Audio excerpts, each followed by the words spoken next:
Agora a gente vai conversar com o Beto Rogoski, ele que é jurado da categoria Entertainment Lions for Sport. E aí? Como é que você está se preparando e como você recebeu a notícia para ser jurado no Cannes Lions 2022, um Cannes Lions que volta a ser presencial depois de 2 anos de pandemia?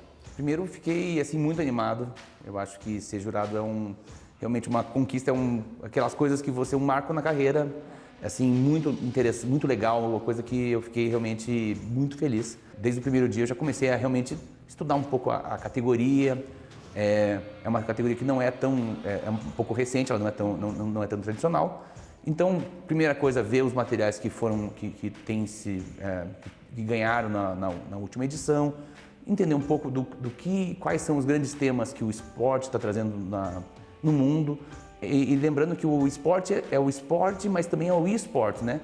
Que também é uma disciplina do esporte que está crescendo assim enormemente e que também traz essa mesma expressão do que se trata o esporte, a competitividade, tudo que gira em torno disso, que é uma das maiores indústrias do planeta, sem dúvida alguma. Pois é, sem dúvida. E aí, você já está julgando essas peças e o que você viu até agora? Quantas peças você já teve acesso, já julgou? E quais são os maiores desafios? Bom, nessa primeira fase, eles dividem as peças entre os jurados. Cada um dos jurados pega aproximadamente 50% das peças para julgar. Eu já terminei essa primeira leva dos 50% que me cabiam. E aí alguns grandes temas começam a ficar claros, assim. Talvez o maior dos grandes temas seja a saúde mental, como um subproduto da pandemia. E um subproduto que teve um impacto enorme no esporte.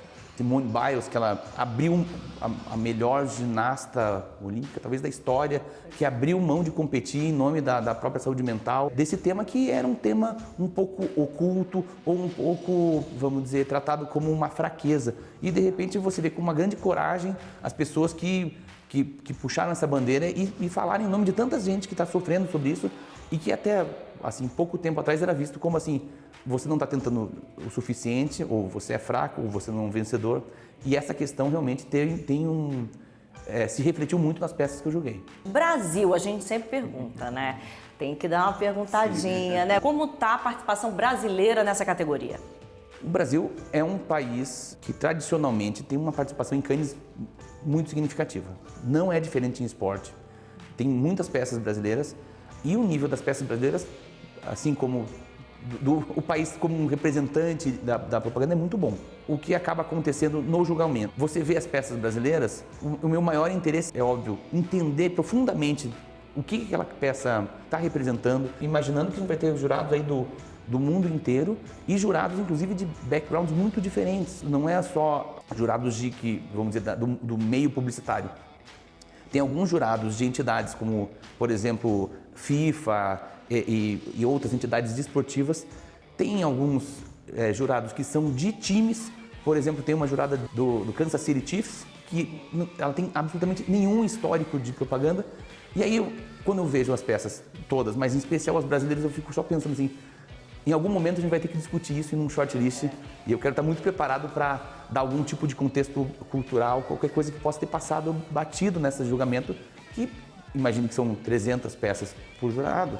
Há um momento que as peças são julgadas talvez com alguma pressa e algum detalhe possa passar batido. Para você também foi em certo momento um desafio isso de peças que vieram para você com uma certa regionalidade, culturas diferentes, que você teve que olhar, reolhar para ver se até compreendia aquilo? Cannes tem feito um trabalho interessante, prévio, da questão do que eles chamam de bias, né? que é os preconceitos, os valores que a gente nem sempre lembra que a gente tem, mas que estão aí embutidos às vezes na nossa mente e a gente não consegue se libertar deles.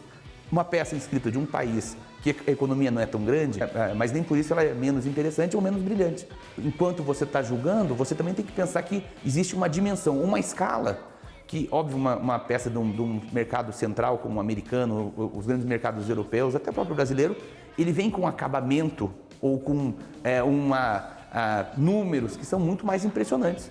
Mas nem por isso, vamos dizer, diminuem as peças desses mercados um pouquinho menores, que também tem muito talento e muitas ideias muito legais, muito interessantes e muito novas. Whiskey.